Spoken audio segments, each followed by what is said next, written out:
Senator Bernie Sanders. That looks silly. I'll put that down. I don't know.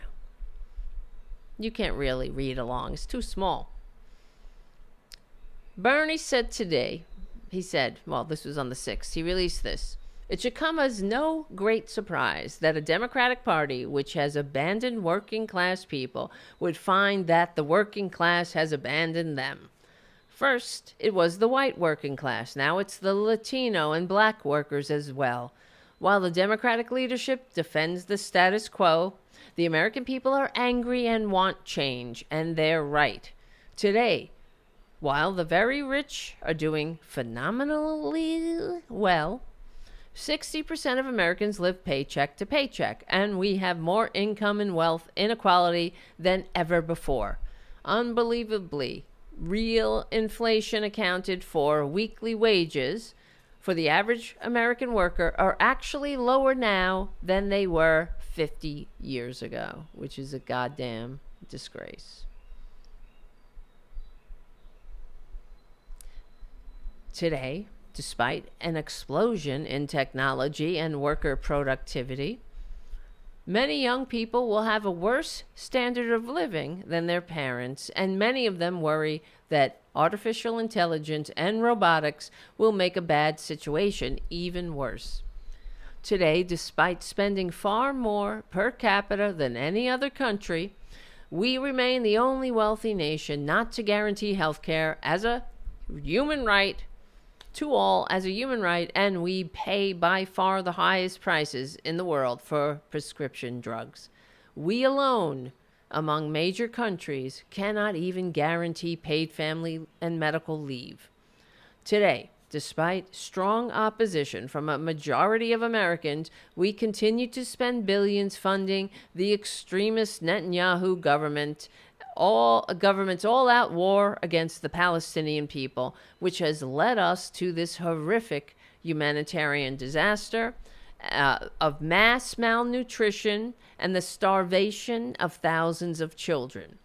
Will the big-moneyed interests and well-paid consultants who control the Democratic Party learn any real lessons from this disastrous campaign? Will they understand the pain and political alienation that tens of millions of Americans are experiencing?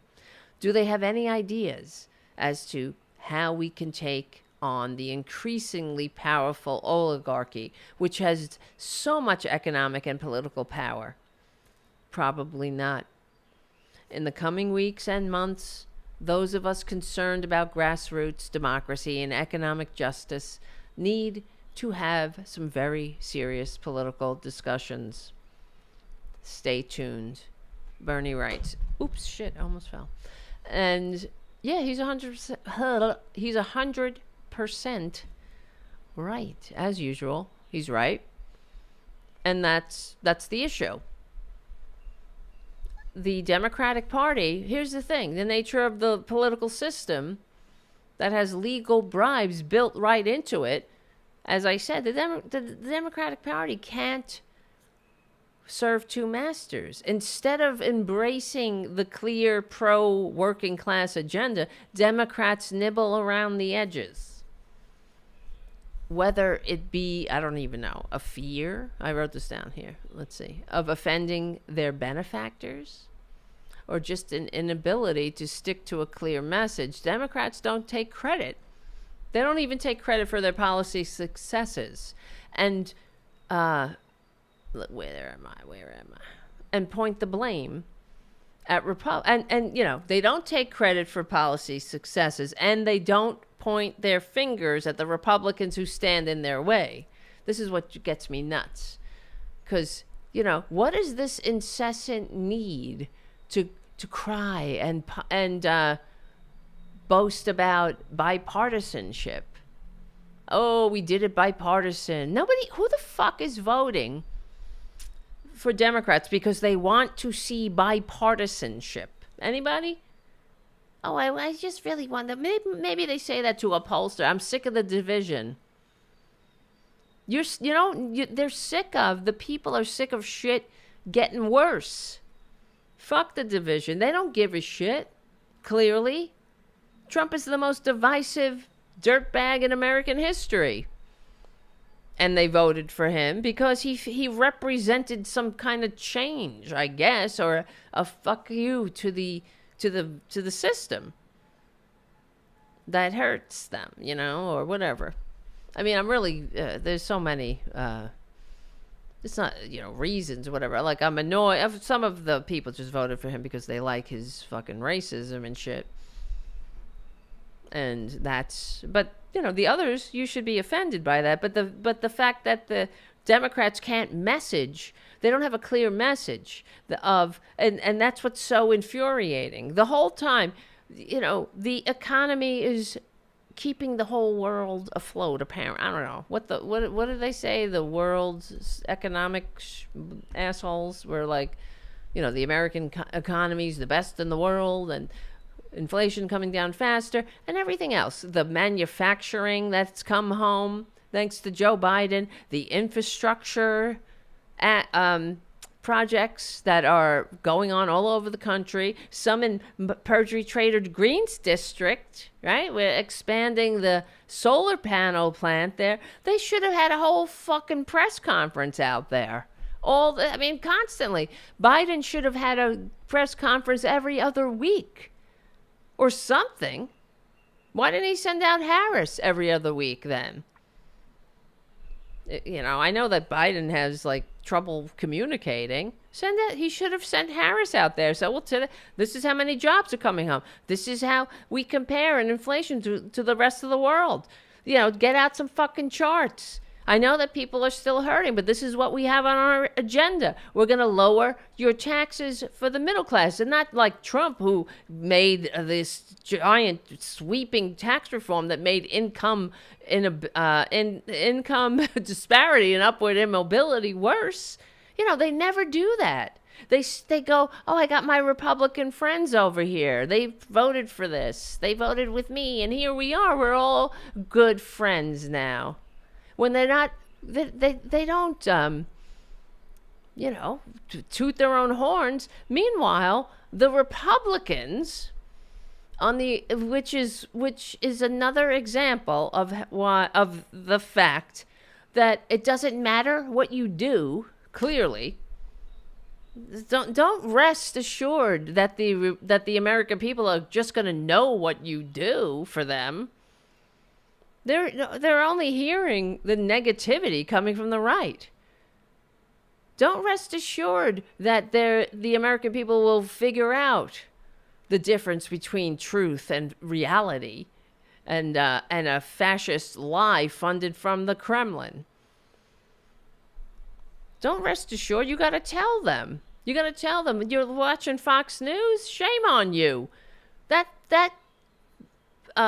so-called news channel had to pay nearly a $2 billion fine for lying to you.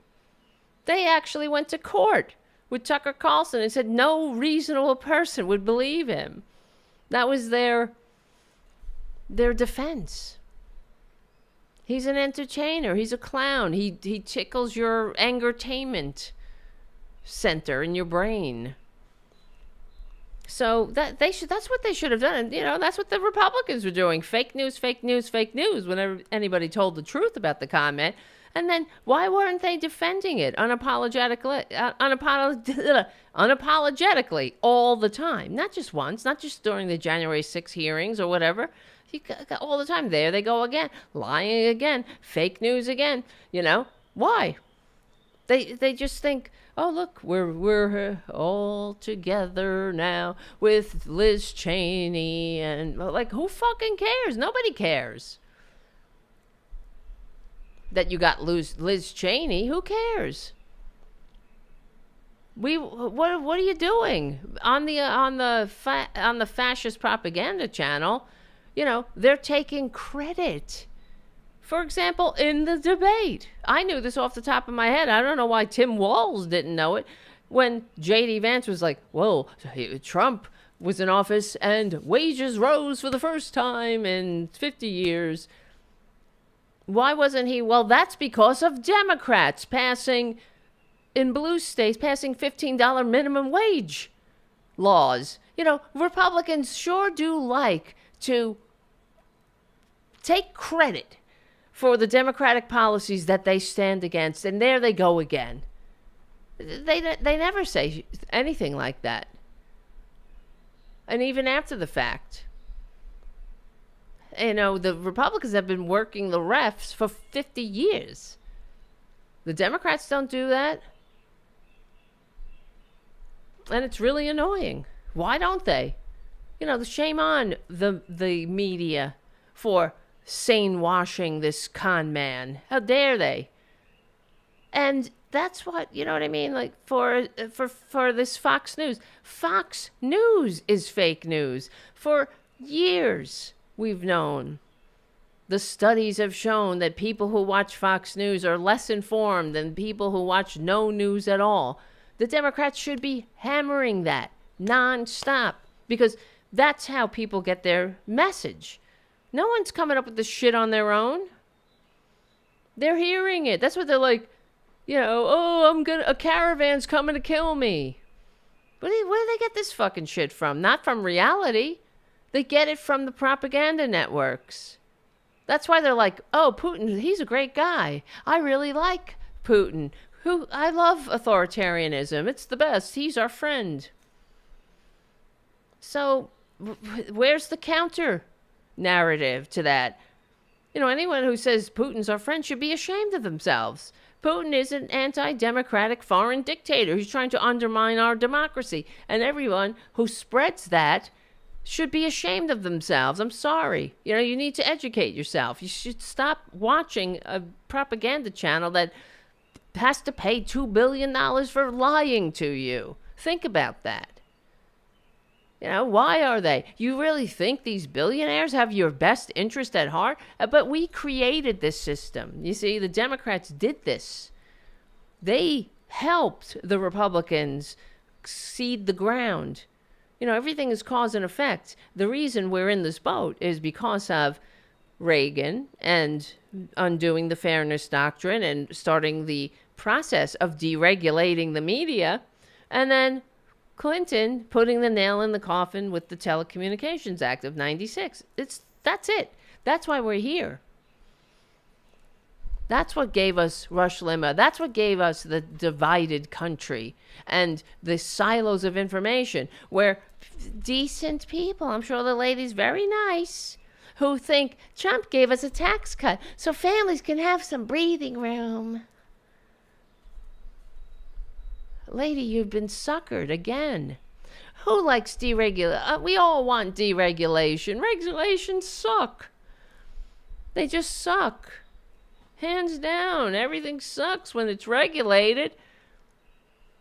Except the things I eat, the house I live in, the car I drive, the roads I drive on, the sandwich I buy at the corner deli. You want parasites? Okay, deregulate. No standards. Let them, unleash the business innovation. See how far you get with, with that before you have explosive diarrhea. It's unreal. Right, exactly, Robin. The toys your kids play with, they're regulated. How many kids got to die? Remember they used to choke on fucking Legos and shit? Then they had to regulate it because kids choked on it. And that was a hard learned lesson, Let's not have this. Let's not have kids die when they're just growing up and playing with toys. It's unreal. So we regulate it. Oh, we want freedom. I want Legos that kids can choke on. If they're supposed to choke and die, then let them die. That's just the way, that's God's will. Another angel gets its wings.